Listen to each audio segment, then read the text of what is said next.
I'll do the best. I have tea. Oh, good. I'll do the best I can. Oh, good. Because we're recording. Oh.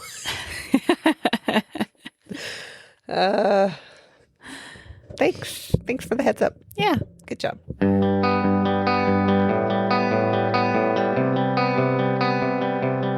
Hello. Hi. Welcome to episode 12, season 2, episode 12 of Jess and Hyd's Make a Podcast. I'm Jess. I'm Hids. And this is our podcast. It's our podcast that we made. Yes. Just for you. Just for you. Hope you like it.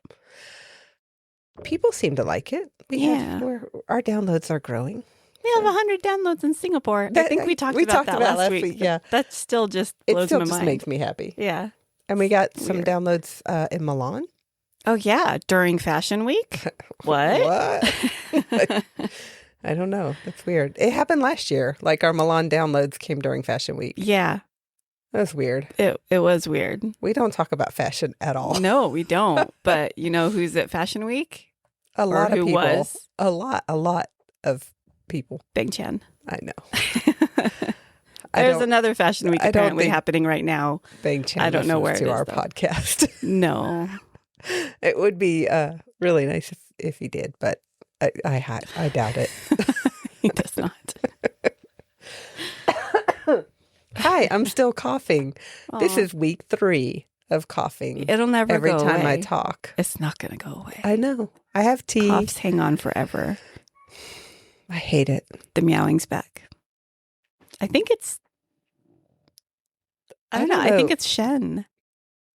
I don't know where she would be. Did you go in the pantry? Did she get locked in the pantry? No.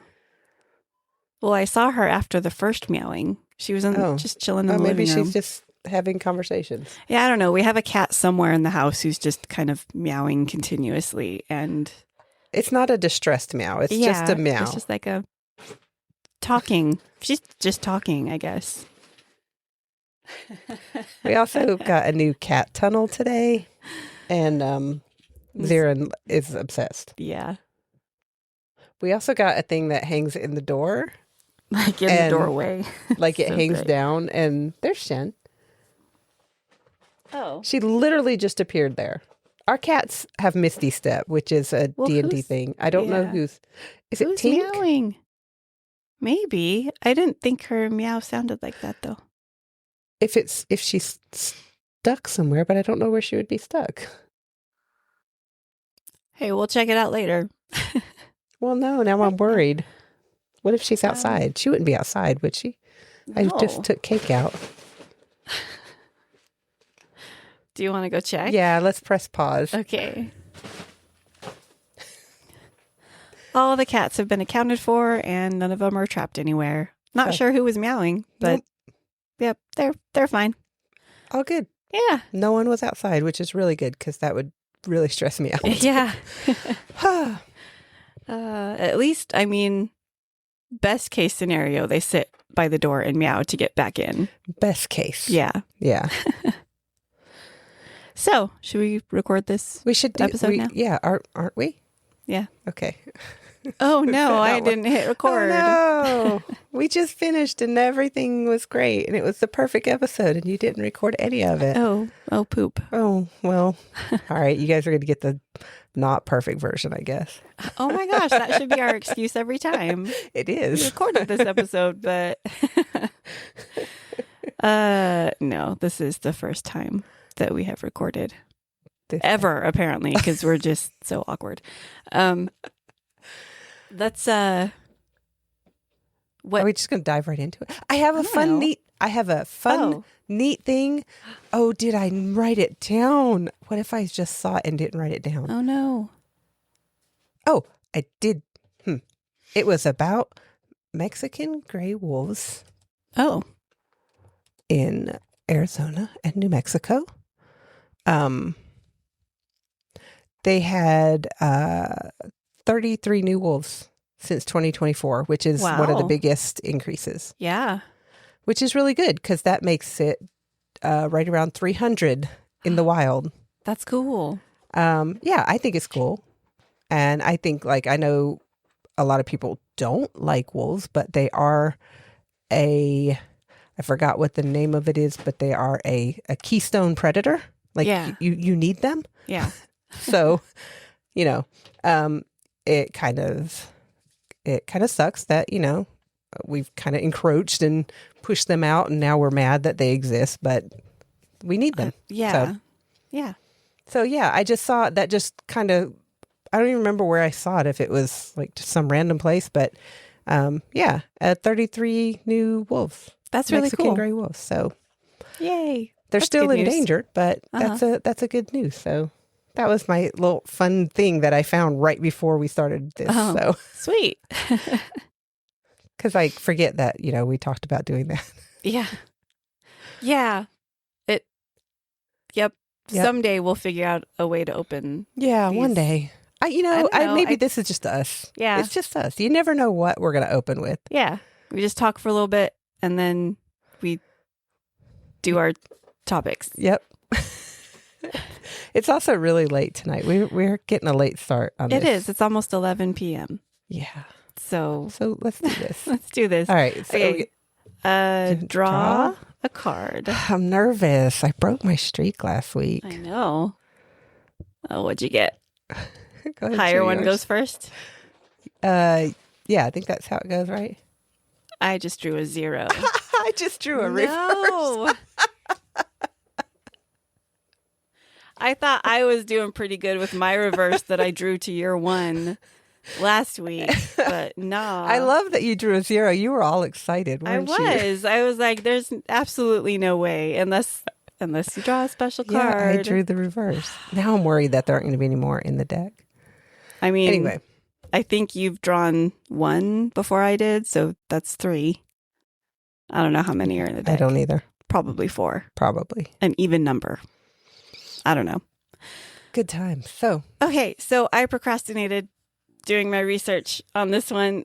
I was super excited to draw the card, but I procrastinated because I was worried that I wouldn't be able to do it justice and include all the things. But I just took a deep breath and dove in to the research, and I'm still not confident. But but here we go. For 20 years, from 1953 to 1973, the American Central Intelligence Agency funded and conducted tests on human subjects, both with and without their knowledge, in an effort to control minds and personalities for the purpose of espionage.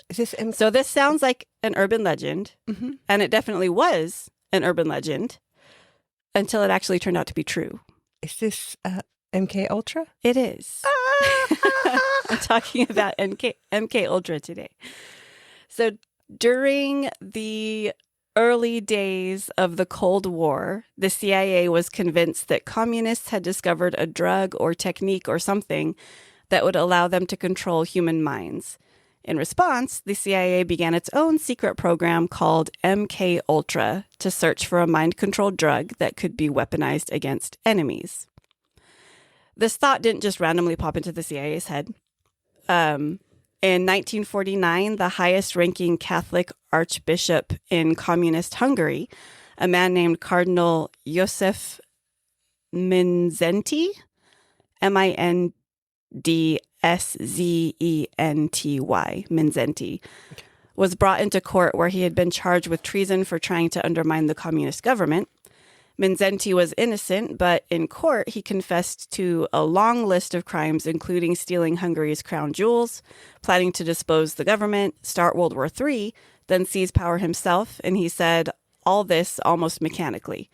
The CIA watched this, noted his strange behavior, and concluded that he must have been brainwashed. Whoa. They had also been seeing American prisoners of war in North Korea make anti-American statements on camera, so they concluded that communists had brainwashing abilities. Oh, okay. It's a leap, but okay. I mean, the archbishop thing does kind of seem weird. It seems weird. Yeah. But I mean, I think we know more about like trauma now. So yeah. And this was also during the Cold War where paranoia was everywhere. Oh, yeah. At a massive... Especially in the government. Oh, yeah. But the idea of being able to control minds didn't start there either. During the early 1940s, Nazi scientists working in concentration camps in Auschwitz and Dachau during World War II conducted interrogation experiments on human subjects. This is a known thing. Yeah. Substances such as barbiturates, morphine derivatives, and hallucinogens such as mescaline were employed in experiments conducted on Polish, Russian, Ukrainian, Jewish, and other prisoners of war. The goal of these experiments was to develop a truth serum, which would, in the words of one lab assistant at Dachau, eliminate the will of the person examined. There is an American historian and journalist by the name of Stephen Kinzer. He said that the CIA project was a continuation of these earlier Nazi experiments, as evidenced by MKUltra's use of mescaline on unwitting subjects, replicating previous Nazi experiments. Numerous Nazi scientists would be employed by the United States government after the war as part of Operation Paperclip, with some figures such as Kurt Blohm becoming involved in MKUltra. So it was just a continuation of these experiments. I know. Quietly seething over here. It gets worse. Yeah. So the CIA director at the time, Alan Dulles, he delivered a speech at Princeton. Dulles? Yeah. Dulles. Is it Dulles? Okay. I didn't know. Alan Dulles. I only know the airport, so. Oh, okay. No, I had no idea. He delivered a speech at Princeton in 1953 saying, "In the past few years, we have become accustomed to hearing much about the battle for men's minds, the war of ideologies. I wonder, however, whether we clearly perceive the magnitude of the problem, whether we realize how sinister the battle for men's minds has become in Soviet hands. We might call it, in its new form, brain warfare." So, CIA director saying stuff like that. Could you imagine if they had social media in the during the Cold War? Boy. Oh, buddy. So, yeah, because of all this paranoia going around in 1953, MKUltra was created, but secretly. Nowadays, it's probably the most well-known project of this kind, but there were other similar projects. MKUltra spawned from a project called Artichoke, which was founded in 1951 to study hypnosis and morphine addiction. There was also MK Search, MK Often, Project Bluebird, and a whole bunch of related programs. Can I just say, they just had the funnest names for their creepy, weird projects. I know. Like Blue Book. Bluebird. Well, yeah. Oh, yeah. Blue Bluebird. Book is they the had alien Blue Book one. and Project Often. Pegasus. Yeah. Just fun names. Yeah. I just want to be in MK charge of Search. naming fun things. Yeah. So also the U.S. military, which is separate from the CIA, conducted its own research. They had Project Chatter, which was part of the U.S. Navy. It ran from 1947 to 1953 when MKUltra took over. So MKUltra was not the first of its kind, but it's definitely one of the most well-known nowadays. Yeah. This is, so I'm glad this was on our topic list because I didn't know enough about it. I thought it was just like looking for ESP people, like people with that. That sort was of thing. part of it. Like that's all I knew about it. I didn't realize the origins of it. There's a ton of urban legends that people associate with MKUltra, and some of it's true, some of it's not. The illegal experimentation is true. But there are other stories floating around that didn't actually happen or can't be proven or whatever. Is this like kind of where Stranger Things like? Yeah. Okay. I'm connecting that in my head now. Okay. Yeah. 11 was an MKUltra experiment. Okay. Yeah.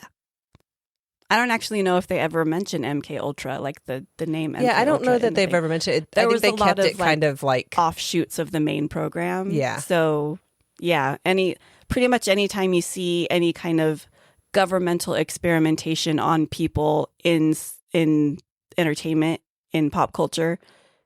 It's inspired by MKUltra. Okay.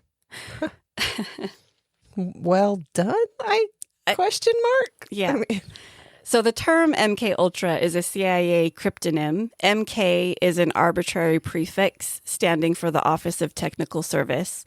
And Ultra, according to Wikipedia, was just a random word they picked out of a dictionary. But another source I have, Skeptoid.com, says Ultra was a reference to the highest level of security. oh, So that makes sense. I can see both being true. Yeah. Like with the way they name their stuff, their projects, and the fact that it was extremely, extremely top secret. Yeah. I mean, both. I could see. Yeah, I could Yeah. see both being true. The program was created and run by a chemist named Sidney Gottlieb, Gottlib. Gottlieb. Jeez. And he was not a great guy. Many of his unwitting subjects endured psychological torture ranging from electroshock to high doses of LSD or lysergic acid diethylamide. I always trip up on that word.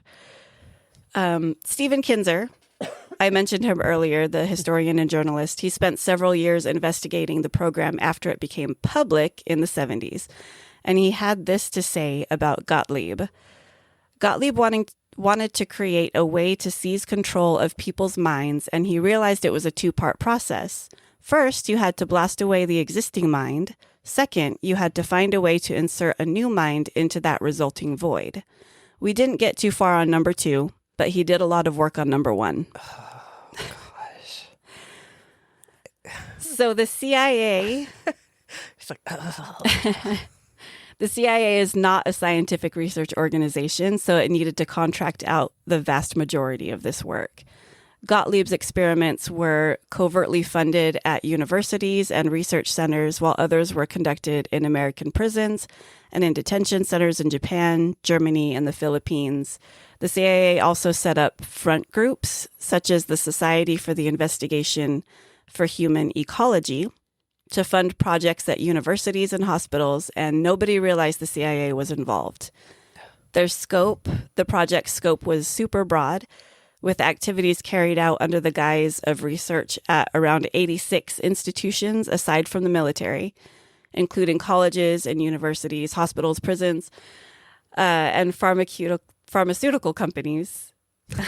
I realized that was very redundant. Also pharmaceutical, yeah. Pharmaceutical companies.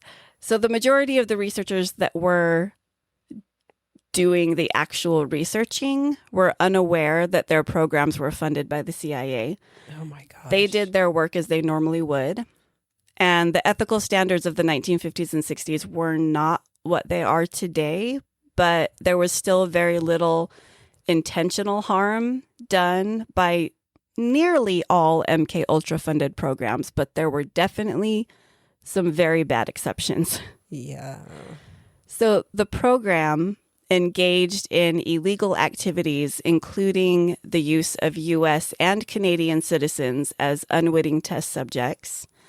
MKUltra used numerous methods to manipulate its subjects' mental states and brain functions, such as the covert administration of high doses of psychoactive drugs, especially LSD. LSD wasn't the only drug, but it's probably the most well-known one that was used. Yeah. Other chemicals were used without the subject's consent. Additionally, other methods beyond chemical compounds were used, including electroshocks, hypnosis, sensory deprivation, isolation, verbal and sexual abuse, and other forms of torture. So that's all horrific. It is. The unintentional, okay, like, you might get into this, but like the covert administration of drugs, was this just like you went to your doctor and your doctor was like, take these, you'll feel fine, or let me know how you do, or were they like were they in a different kind of study for, some other thing, and then they were just given stuff? It seems. Do you even know that? I didn't put it in my notes, but as I was researching, they used all kinds of methods for administering. And like some of it was voluntary. Mm-hmm. You did have subjects who were like, yeah, I'll volunteer to be in these drug tests, but like not pharmaceutical drug tests, but for the government. Like they knew what they were getting into. The ones that didn't know, it seems like they used all kinds of methods for administration. It's just so wild. In any way that they could. Once Project MKUltra started in April of 1953, experiments, it included administering these drugs to mental patients, prisoners, drug addicts, and prostitutes. Quote, people who could not fight back, as one agency officer put it. So in one case, they administered LSD to a mental patient in Kentucky for 174 days every day. They also administered LSD to CIA employees, military personnel, doctors, and other government agents, and members of the general public to study their reactions. The aim was to find drugs that would bring out deep confessions or wipe a subject's mind clean and program them as a robot agent. That is insane. Wild. Yeah. I mean, like, just the lack of knowledge of how the mind works. Yeah. You know what'll work? Let's just give them this and erase their brain. That's not how the brain works. Yeah. Military personnel who received the drugs were also threatened with court-martial if they told anyone about the experiments. Yeah, of course. Yeah. So the drugs were often administered without the subject's knowledge or informed consent, which was a violation of the Nuremberg Code that the U.S. had agreed to follow after World War II. Many veterans who were subjected to experimentation later sought legal and monetary reparations. So good for them. Good for them. Yeah. I mean, yeah. Wow. Yeah.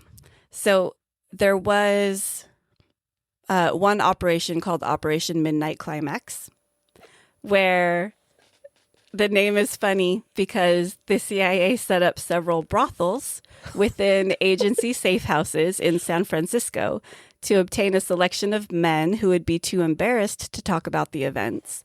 The men were dosed with LSD, the brothels were equipped with two-way mirrors, and the sessions were filmed for later viewing and study. So Operation the Midnight CIA Climax. has got a kink. I guess. I don't. Like, what the heck? They tried everything. Seriously? Yeah. In other experiments, where people were given LSD without their knowledge, they were interrogated under bright lights with doctors in the background taking notes. They told subjects they would extend their drug trips, if they refused to reveal their secrets. So they would bribe people with more drugs. Oh my gosh. The people subjected to these interrogations were CIA employees, U.S. military personnel, and agents suspected of working for the Soviet bloc during the Cold War. Oh my gosh. This is like blowing my mind because I had no idea that it was this. I literally thought it was like, extensive. Look at this card. Can you see how many fingers am I holding up behind my back? No, that was just that one guy that we talked about that one time. Yeah. Holy crap. Yeah. When at the ESP episode. Yeah. I'm not even sure. Like in my research that I did today, which was all of my research, his name didn't even come up. So I think the time frame is off. I don't think he was involved with MKUltra. He was like later in the 70s, 80s, wasn't he? I think so. I can't remember. Well, now his I'm going to name. have to look back in my notes. I don't know. But later. Later. So long-term debilitation and several deaths resulted from this. Wow, Surprise. really? Yeah. Shocking. Heroin addicts were bribed into taking LSD with offers of more heroin. Oh my gosh. And just so many things. MKUltra's researchers later dismissed LSD as too unpredictable in its results. You think? I mean, wow. Okay. Yeah, they gave up on the idea that LSD was, quote, the secret that was going to unlock the universe. Wow. Yeah. Wow. That's Well, at least they gave up on it. I feel like they probably Yeah. did something worse. Well, they also studied hypnosis and like ESP, like all the stuff. They did that too. In areas under American control in the early 1950s in Europe and East Asia, mostly Japan, West Germany, and the Philippines, the CIA created secret detention centers or black sites so that the U.S. could avoid criminal prosecution. The CIA captured people suspected of being enemy agents and other people it deemed expendable to undergo various types of torture and human experimentation. The prisoners were interrogated while being administered psychoactive drugs, electroshocked, and subjected to extremes of temperature, sensory isolation, and the like to develop a better understanding of how to destroy and to control human minds. So our journalist friend, again, Kinzer, said that the top secret nature of Gottlieb's work, the guy who is at the head of the operation, it makes it impossible to measure the human cost of his experiments. We don't know, this is a quote, "We don't know how many people died, but a number did, and many lives were permanently destroyed." Oh my gosh. Ultimately, even Gottlieb concluded that mind control was not possible. After MKUltra shut down, he went on to lead a CIA program that created poisons and high-tech gadgets for spies to use. The CIA was never able to achieve the type of mind control that it wanted, so the program was eventually terminated. Other related programs from other agencies continued for some time with similar results. But going back to the downfall, I guess, of MKUltra, in 1973, there was a government-wide panic caused by the Watergate scandal. And the CIA director at that time, Richard Helms, ordered all MKUltra files destroyed. Oh, yeah, because, that's what you should definitely do. Just throw it away. It didn't happen. It's in the trash. I know, yeah. Shredded. So, pursuant to this order, most CIA documents regarding the project were destroyed, making a full investigation of MKUltra impossible. Oh, my gosh. But a cache of some 20,000 documents survived Helms' purge, as they had been incorrectly stored in a financial records building. Oh. So, incorrect filing. Yeah. They were discovered. I wonder if that was like intentional. Like on purpose. Like someone was like, somebody's going to need to know about this. I'm going to put it over here. If you did that. Well done. Good. Well done. Yeah. Good on you. Yes. Good for you. You are a hero. Maybe. So they were discovered in a financial records building following a Freedom of Information Act request in 1977.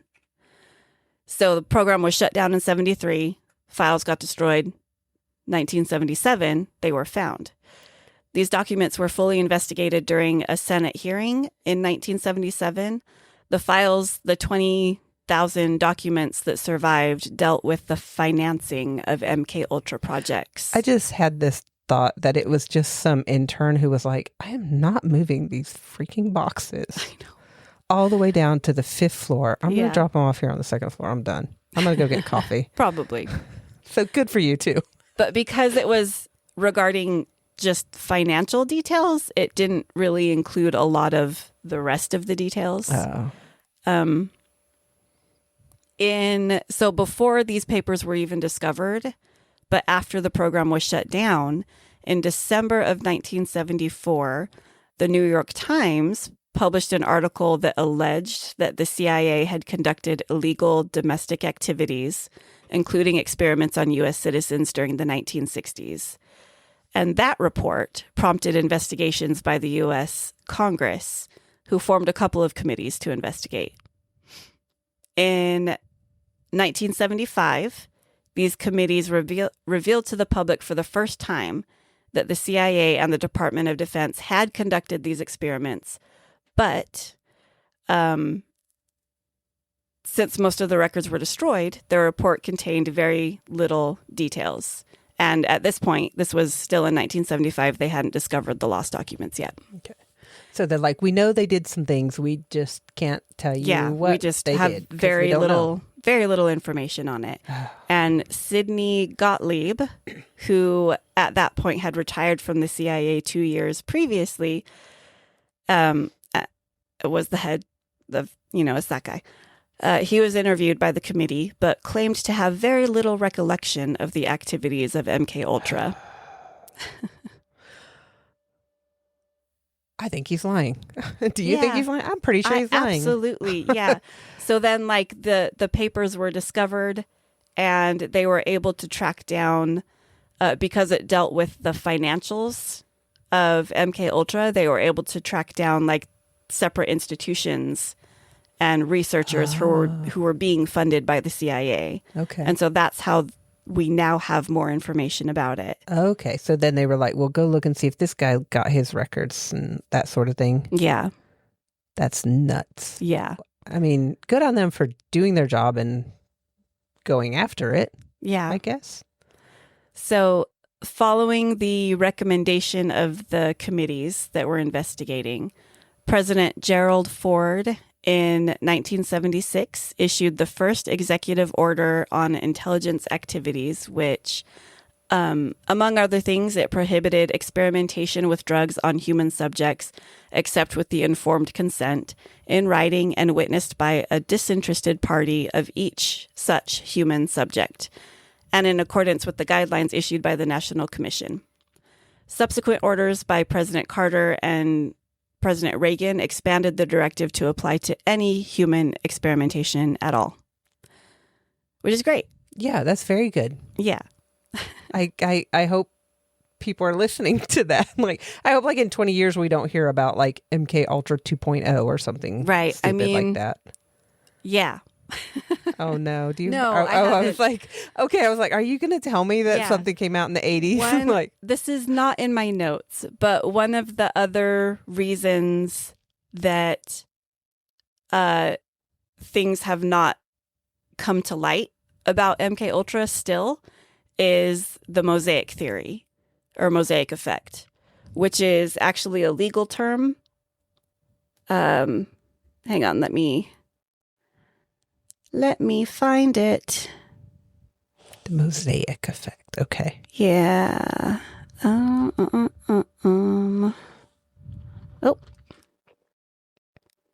So there was an actual legal case called CIA v. Sims in 1985. Not the Sims. And that's where the U.S. Supreme Court endorsed the mosaic effect to justify broad judicial defense or deference under Freedom of Information Act exemption number 3, allowing the CIA to withhold seemingly innocuous details about MKUltra on the grounds that aggregated disclosures could expose intelligence sources. So this rationale has since granted the agency near total immunity from the Freedom of Information Act.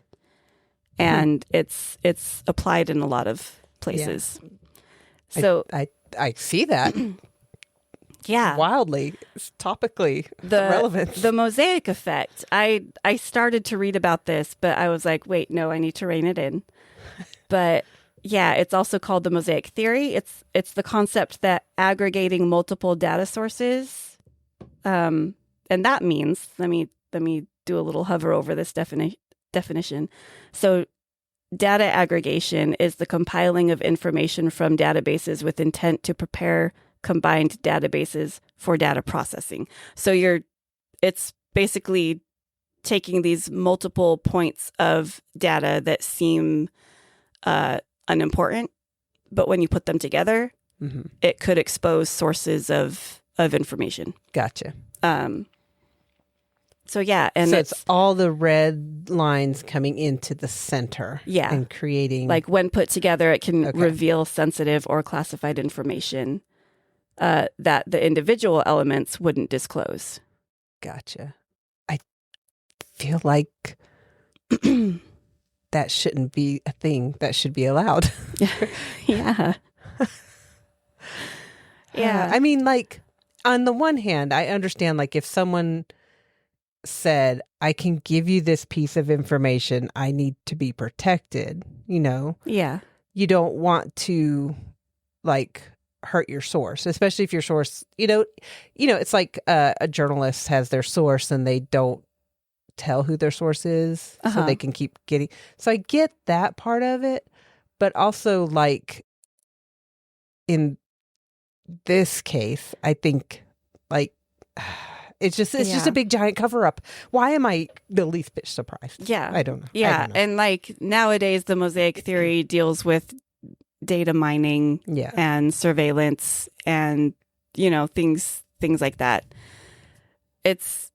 I might read up a little bit more on that. The mosaic I would like theory. to know more about it actually. Yeah. Maybe we could want to wrap my head around it. I actually, I'm done right now, and there will probably be a part 2, but not next week. Okay. I want to, because there are so many known experiments thanks to further investigation that I want to like dive into and research more about. So I'll definitely be talking about it again. Okay. But I don't know if it's going to be next week or not. Yeah. We'll see where my brain takes me. Okay. I would like to know more about the mosaic effect. And also like I'm excited that you did this subtopic, or not subtopic, this subject. But like I'm also like, I liked my little it's just, ESP and moving things with your mind. It's fine. It's not. It's horrible. Yeah, it was horrible, illegal experimentation done without consent, dreadful. Without knowledge. Yeah, it was horrible. It was bad. Well, I'm glad that things are so much better now. Yep. Yeah. Yeah. Anyway. Thank you. Oh, yeah. That's it for me. That was good. I'm impressed with your... There might be a part 2 and it's going to come out of nowhere. Sweet. Yeah. It'll be a wild magic search. Wow. Yeah. Remember that thing I said? Yeah. Awesome. So my topic kind of takes place around the same time. No, prior to yours. But cool. Does involve some government stuff. Oh. But it mostly involves an awesome woman of history. Yay! It's been a while since we. I know we had like a slew of awesome women, and then we're like not anymore. And then so I got this one, and I was like, this was the one I went, oh, okay, cool. Even though I was like, oh, cool, I wanted to read more about this woman. So in Vienna in 1914, Hedwig Eva Maria Kiesler was born. I have no idea who that is. Okay, you're going to learn who that is. In a minute, you're going to know who that is. Her father was a bank clerk, but he also had a really healthy interest in technology. And he would walk with his daughter around Vienna, and he would point out, hey, see the tram there? See how that works? See how it, the wire and it gets the electricity, or see that power plant? Here's how the power plant works. And he would just talk to her about all this different technology and, how things worked. And she later said in an interview, she said, maybe I come from a different planet, who knows? But whatever it is, inventions are easy for me to do. When she was 5 years old, she took apart and put back together a small music box. And her son still has the music box today. Aww. Which I think is just fabulous. That is cool. Despite her talent and love for science, not silence, by the time she was 16, she was considered so beautiful that she couldn't possibly pursue any other career than acting. Of course. You're too beautiful to be smart, my dear. She actually did, because of her father as a bank clerk, they were kind of well-to-do at the time. Mm-hmm. And so she had good schooling and she had different opportunities before her. She was so beautiful. Like, people were just like, you're gorgeous. You have to be an actor. Excuse me. The coughing is going to start now that I'm talking. So she grew up in this privileged society. She attended private school. She was very curious. And like I said, she had the knack for science and engineering, but feminine ideals of the time prioritized romance and family over a career. So because she was always rewarded for her physical appearance, she gravitated toward acting and appeared in her first film in Austria in 1930. And she was 17 at the time. At 18, she starred in a German film called Ekstase, which was banned in most of Germany because it was very risque. But it got her the attention of Hollywood. People started looking at this beautiful woman from Austria. She kind of got typecast as this innocent but seductive Viennese beauty.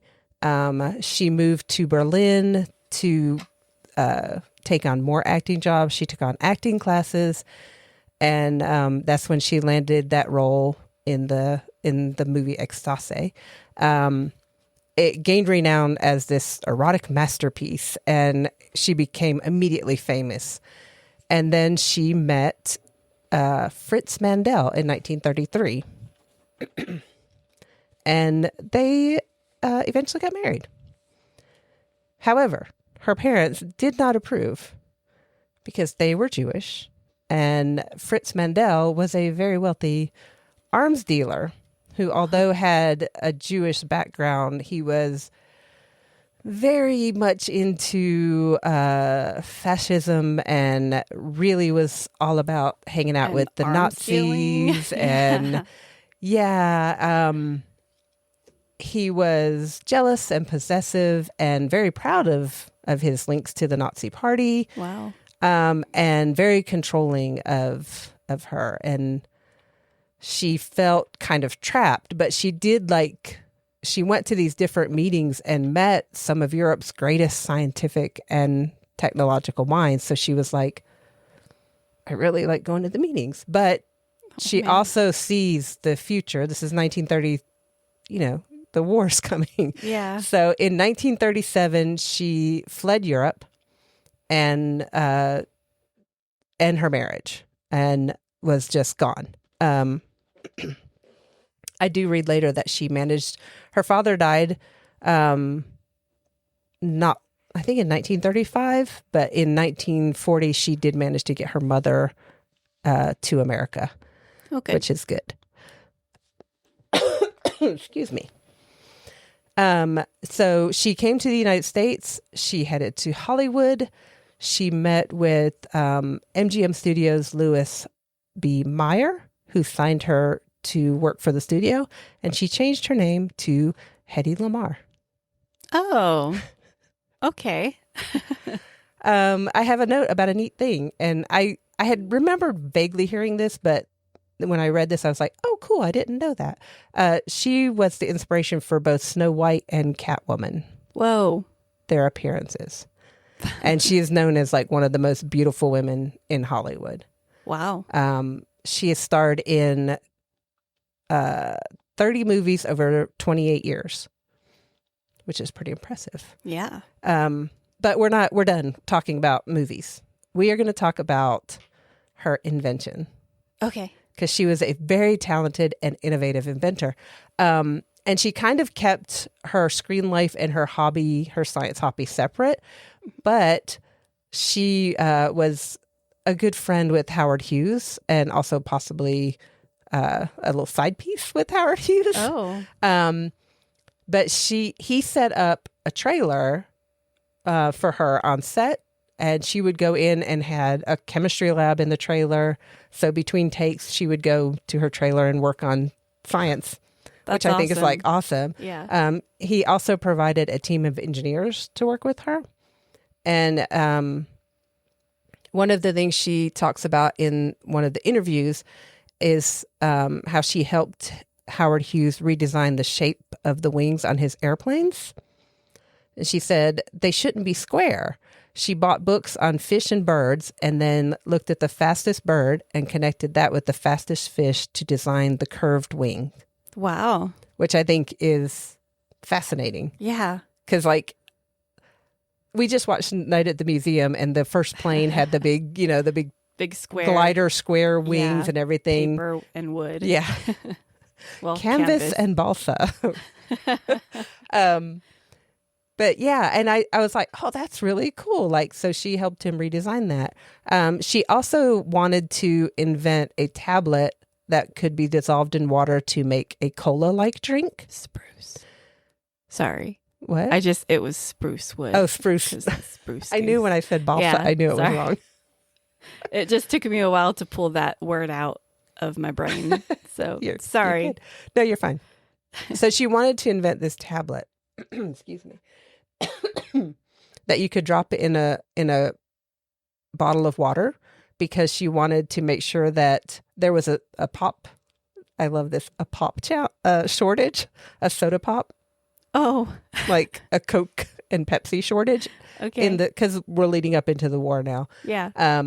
But she wanted to make sure that all the troops could have soda. Aww. So she tried to invent this tablet that they could drop in and it would fizz up and have the flavor, but it never really took off. In 1942, she met George Antheil, who was an inventor, but also an avant-garde musician, who's kind of like the bad boy of music. And they actually came up with this radio guidance system. So this is a quote from his memoir. Later on that evening, we began talking about the war, which in the late summer of 1940 was looking most extremely black. Hedy said that she did not feel very comfortable sitting there in Hollywood and making lots of money when things were in such a state. She said that she knew a good deal about new munitions and various secret weapons, some of which she had invented herself, and that she was thinking seriously of quitting MGM and going to Washington, D.C. to offer her services to the newly established Inventors Council. But she's like one of the most famous actresses of her time. Yeah. And she's like, I'm just going to quit and go help. Yeah. Because I'm smart and I can do that. That's awesome. So she went to Washington, D.C. She said, I want to help. And they were like, well, if you really want to help, use your celebrity status to sell war bonds. Ugh. She was like, okay, fine. She ultimately sold $343 million worth of war bonds. Dang. Which is crazy. That's in 1940. Yeah. I can't even imagine. I did not do the math on that one. So in 1941, the German U-boats were almost unsinkable. They evaded the British torpedoes because the torpedoes were guided by radio transmissions, so they could be easily intercepted and blocked. She sat down and was like, what we need to do, instead of sending one signal, we need to send a sequence of signals over different frequencies. So she got together with sonar? No, it's hang on. It's further down in my notes. But sorry. GPS, Bluetooth, Wi-Fi. Whoa. Thank you, Hedy Lamarr. Okay. So so she got together with George, who was working on his ballet mécanique, in which he synchronized 16-player pianos. So he had these piano rolls that would roll, like, the piano rolls, like player pianos, the perforated paper. Uh-huh. So he would put this paper through, and it would run through all these 16, and it would switch through 88 different frequencies to create this concert with these 16 pianos. And this inspired... I believe there are 88 keys on a piano, right? Is that the idea I am there? not a musician person, but possibly yes. I don't know. But sounds good. Sure, let's go with that. Yeah. So he got together with Hedy Lamarr, and they worked with an electrical engineer, and they submitted their system in 1941, and they were granted a patent number in 1942. And this is basically what they're trying to do, is to have different frequencies switching across different channels so that they could send a torpedo that could not, be stopped or could not be intercepted by another torpedo, and they actually could get to their target. So they submitted this to the Navy. The Navy was like, this is not a good idea. Your piano thing, what? Confirmed there are 88 keys on a piano. Okay, thank you. They're like, this is stupid. This is a piano thing. You're making music. And they're like, no, you idiot. Anyway, because it was submitted to the military, it was slapped top secret and filed away. Okay. And they also seized her patent as the property of an alien, as she was not yet a U.S. citizen.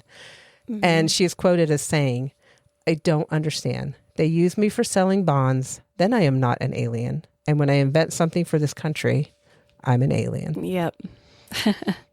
I'm just, this whole episode is just making me mad. Anyway, so the patent sat there, the technology sat there, it languished in the probably not far from MKUltra's financial records. Right. I don't know. No, this was pre that. This was in the 50s. Their patent expired because you have to create something within so much time to claim your patent, and it was never done. In the mid 1950s, their idea was picked up and by the U.S. Navy, and an electronic version of the frequency hopping system was developed, and it was used in the naval blockade of Cuba in 1962. And the Navy was like, well, we didn't do anything with that until the patent expired, so sucks to be you. Man. They never got paid a dime for it. That sucks. In what this would be worth now in 2026 is just under $40 billion. Holy crap. Yeah. Wow. Yep. Yeah. And they never, ever got paid for that. Uh-huh. So now the invention is obviously revolutionary. Yeah. And like I said, it's used in GPS, it's used in Bluetooth, it's used in Wi-Fi technology and secure communication, now used during satellites. Any spy movie you've seen, James Bond, it's like bounces to here, bounces to there, bounces to there, bounces. Yep. That's all Hedy Lamarr. Wow.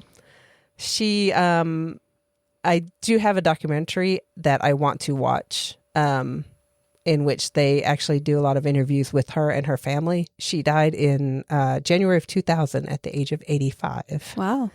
Which I think, like, sometimes I think about actors from the... She was born in 1914. Yeah. I don't think of them like, how are you still alive in the year 2000? Yeah. It's only 85. It's like, oh yeah, okay. It's just like, I don't know. It doesn't work in my brain. Yeah. It seems wrong. So yeah, I just thought, I was like, this is cool. She was just a really cool woman. She was married and divorced 6 times. Oh, wow. I like to just think that she was so much smarter than the men she married. Yeah, I mean, probably the men married her for her looks. Oh, for sure. Yeah. And the prestige. Yeah. And she was just like, oh God, you're so boring to talk to. Yeah. I was looking for a good conversationalist, but okay, fine. Yeah. Anyway, sorry. It's gonna go. I don't know. Just gonna start rattling off it. The only other notable little thing I have was in 1960 she had a star on the Hollywood Walk of Fame. Oh, that's cool. And then I think of the scene from Blazing Saddles. Look, honey, I'm standing in Hedy Lamarr's footprints. Okay. The guy runs by. It's Hedley. That's the running joke in Blazing Saddles with the one guy whose name is Hedley. Oh, okay. He always, everybody calls him Hedy. Okay, never mind. I've only seen the movie once. Oh, we should watch it. It's one of my favorite movies. It's all just making fun of Hollywood, which is fantastic. Mm-hmm. But yeah, that was my topic, Hedy Lamarr. Aw. the most beautiful woman in Hollywood, and probably one of the smartest women in Hollywood. Yeah. I like her. I did too. I had no idea. Like, I had remember hearing something like, "Oh yeah, she invented something," but like I never, like, the knowledge didn't stick in my brain. Yeah. So I was like, "Oh, okay." That's one of our manhandled history examples. Oh yeah, seriously. Like, oh, that's cute. Your little piano music. Yeah. We're gonna let that sit there until we don't have to pay the you for patent it. expires. Yeah. And then we're gonna be like, they were working on it beforehand. Oh, you yeah. know they were. Yeah. Ugh, I'm just so mad, right? It's like stupid. Anyway. Yeah. I'm probably on watch list already. I'm not going to bash on things anymore. Yeah, if we're not on watch list by now. I mean, it's boring, but Yeah. boring little. Yeah, life, feel so free good to for watch you. me. I don't care. I don't do anything. Yeah. So, But yeah. Anyway, I always think it's funny when people are like paranoid that they're being tracked or whatever. I'm just like, what are they going to learn from me? Absolutely nothing. Good, okay, I have 6 cats. Yeah. And I talk to them like they're humans. Okay, so we go to congratulations. work. We come back here. We work on podcast stuff and D&D stuff. Yep. That's about it. Yep. Secretly, we're taking over the world. I mean, that's the dream. I don't have right? that. I don't have the focus. If I could focus, I might actually be dangerous. I don't want to take over the world. Oh gosh. Well, I have some good ideas that would make it a better place, and then somebody else can do all the work. I don't want to be in charge. That's too much responsibility. No, that's way too much. Yeah, I don't like being in charge at work. No, I'm not. My my favorite jobs are the ones where I could be like, you can talk to my manager. Yeah, hang on, let me get my manager. Hang on, that let totally me get was someone. Not my fault. Let me get someone because I don't want to do this right now. Yeah, like I don't want to be the one in charge. Nope. Yep. Anyway, yeah. So we both had interesting topics that annoyed us both on different levels. Yeah. Yeah. Mostly annoyed at the government. Yeah. Weird. Anyway. Oh boy. But yeah, I just thought never change. Yeah. And do you like in your head can you picture what Hedy Lamarr looks like? I looked her up. You did? Isn't she stunningly beautiful? She is. I actually scrolled through her movie, her filmography, and I've not seen any of them. I feel like I have seen 1 or 2 because I used to watch a lot of old movies and stuff, but some of them with all the old movies that I've seen that I'm bound to have seen one of them, but it seems like there's a lot of like romances in there. Yeah. And that's not my that's not my I feel like I have seen I just went there and there was one that I feel like I've seen. I do feel like I watched the Samson and Delilah one. And I feel like I also probably saw the Bob Hope one because when I was a kid, for some reason, there was a lot of Bob Hope in my life. I don't know. I don't remember. Okay. But it was just, I think it was just like we had like 3 TV channels and on Saturdays they played old movies. So that's what I saw. A lot of old movies. Yeah. But and I don't really watch a lot of romance. So I know I didn't see a lot of her stuff. But now I kind of want to watch some of them just for fun. Yeah. She was in one with James Stewart and I love James Stewart, so we should probably watch that one. We should. Yeah. I just saw it. What's it called? Come Live With Me is what it's called. Oh. How to Woo an Unkissed Bride. Wow. Okay. Wait, she's your bride. Wait, I'm so confused. Anyway. There was a whole generation of people that didn't even kiss before a wedding. I know. It's so Well, that was good. That was a good anxiety, annoyance episode, but fun also. That's crazy because I really did not realize how horrible MKUltra was. Yeah, I didn't realize how extensive it was. Yeah. I knew it was, secret government experimentation. I did not realize, like, there was what I said, 86, at least 86 different facilities. Yeah. Outside of the military. So universities and hospitals and prisons and stuff. Wild. Yeah. That is just wild. Yeah. All funded by the CIA. Crazy. Anyway, let's draw cards for next. Okay. Wait, no, War Member. War Member last. War Member's last. One day I'm going to figure this out. We did it backwards last time because... Okay. Oh, right. I said something about a War Member and we just kind of immediately launched into War Members. I know my War Member. I don't know mine today. I don't know mine today either. Maybe I'll think of one in the next 2 minutes. So Hids is spreading the cards out on the table. If you want to support our show, we will love you forever. You can go to patreon.com/JessandHids and become a paid patron. That would be super awesome. And it would help us be able to put out more in-depth content for you guys instead of just doing a bunch of last-minute research. No.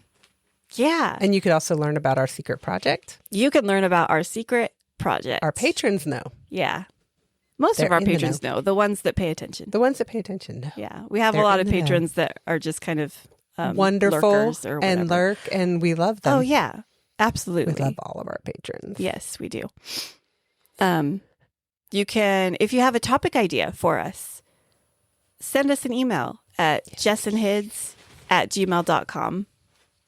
We love adding new cards to our deck that come from people, from listeners. Because like we just have our brains. Yeah. And I know there's vast amounts of things that I wouldn't even think to talk about. Yeah. Unless they're like thrown in my face and then I go, sure. And then I go, oh my gosh, I just learned this whole new thing. Yeah. So help us learn new things by telling us what you want us to talk about. And we'll put it on our list and we'll talk about it at some point.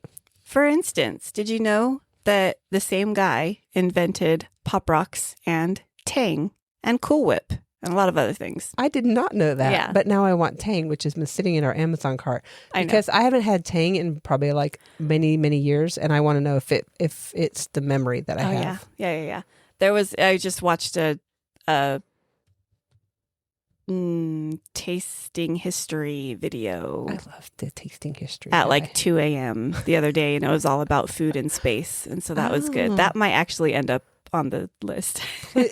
Food and space food? Yeah. Yes, please. I loved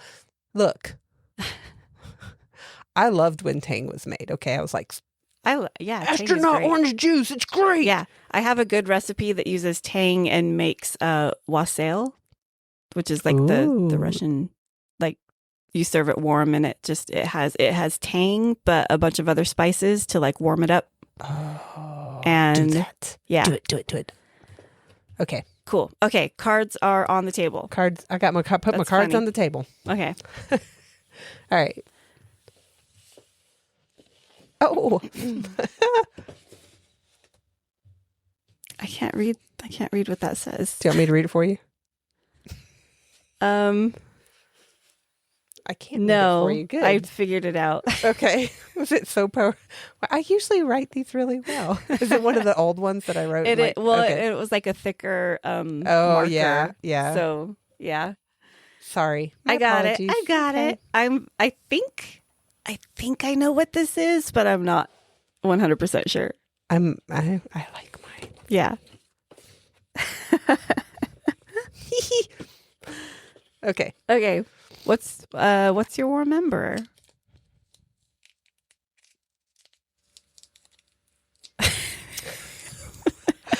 I'm thinking. Looking around the room. I'm thinking. Yes, we did just watch Night at the Museums 1, 2, and 3. Yep. I love those movies so much. My warm ember is I know. My sister from another, Mr. Kate, is making me custom made crochet hooks, and she sent me pictures, and I was like, what? She said she was going to make me one, and apparently she's making me a whole set, and I'm like really excited. Yeah, that's and it awesome. just made me happy. Also, she gets her new horse tomorrow. Yes, that is very exciting. So I just know that our group chat is just going to be full of horse pictures. Yeah, it's just which is not a bad thing. Totally fine. Yeah. So yeah, I like. She talked to me about the crochet hooks like, I don't know, months ago, and I promptly forgot. And then she messaged today and was like, look what I made. I'm like, oh my gosh. So I'm really excited about that. Yeah. My warm ember is, I think it's going to be the new cat toys that we just got. They are really You've fun. probably been hearing this cat meow in the background. But he's been just going crazy with the new cat toys. It's funny. They all have 3-way tunnel. So it's got like 3 little things, and there's a pop-up hole in the middle. And he has dragged it all over this room during the podcast. So if you hear rustling, that's just the cat. It's just him. Yeah. But I learned you just have to keep buying your cats new toys so that they don't get bored. Yeah, they get bored. Yeah. Which is sad because we have hundreds of little tiny toys everywhere. Yeah. But it's fine. I wouldn't say hundreds. I would definitely say over 100 because the box of mice was 100. The box of mice, there were 100 mice in the box. Yeah. And then there are all these other random things. But yeah, I think that's a good warm ember. Yeah. Our cats it are always a entertained warm all ember. the cats for a while. Oh, I also love that we opened the window. And all the we got air. some fresh air. It's in been here. like really great. warm. Yeah, So. This place doesn't have a whole lot of windows. It has a lot of doors. So many doors. With windows in the doors, but we don't have screen doors or, security doors or anything, so we can't open them without letting the animals out. So, yeah. But we opened the little tiny window. And it was nice. It's in this room, so it's nice. Yeah. So yeah, I think that's it. I think we're done. Yeah. Wow. This is kind of a shorter episode. Yeah, Not as short as last week, though. No, So. which is good because like my throat is starting to tighten up. I'm glad I made the tea. Yeah. It's peppermint with honey. No, it's peppermint with lemon in it. Oh, well, honey is really good for your throat. You should have added some. I should have, but I was in a hurry to get it made so we could start recording. Oh. I was just like, I don't have time to get honey. Yeah. All right. Well, it's almost midnight, so yeah, we should. Here comes the cough. Thank you guys so much for listening. Thank you. Spread the word about us. Leave us a review if you can on whatever app you listen on. We might not get it because, we don't get notified when people leave us reviews, but the sentiment will be great.